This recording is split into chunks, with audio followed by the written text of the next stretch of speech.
pass on the left cross. Stuns Ugas in a huge... Pacquiao. Oh, down goes Thurman!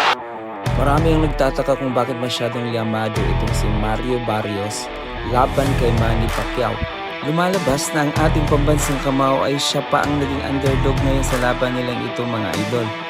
Maaaring ibinasi ng mga eksperto ang edad at ang mga dating laban ni Manny Pacquiao kung saan ay tinalo siya ni Ugas at si Ugas ay dinumina naman at tinalo ni Mario Barrios sa kanilang laban. Sa laban nga nila ay 2 beses pinabagsak ni Barrios si Ugas.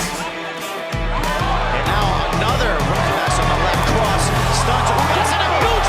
At panalo nga by unanimous decision si Welterweight Barrios. Championship, Mario El Azteca Barrios. At nung magkatapat naman si Barrios at si Thurman, makikita natin na pinahirapan siya ng husto ni Thurman mga idol.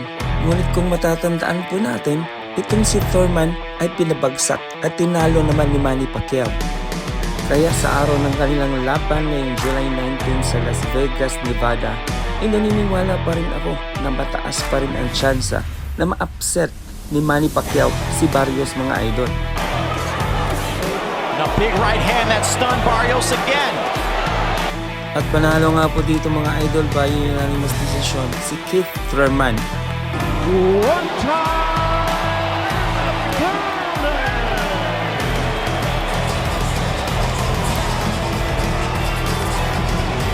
Ito naman po ang laban ni Keith Thurman at Manny Pacquiao mga idol kung saan binumina ng gusto ng pambansang kamao ang dating unified champion.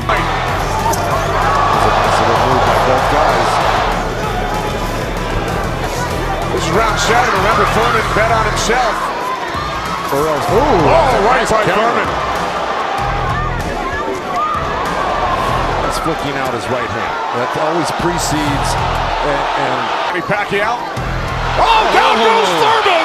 Makikita natin sa laban na ito mga idol na kahit sa kanyang edad ay bit-bit pa rin ni Manny Pacquiao ang kanyang speed at power. At sa huli ay tinalo niya nga si Thurman via split decision mga idol. Boxing's pride of the Philippines, the ageless wonder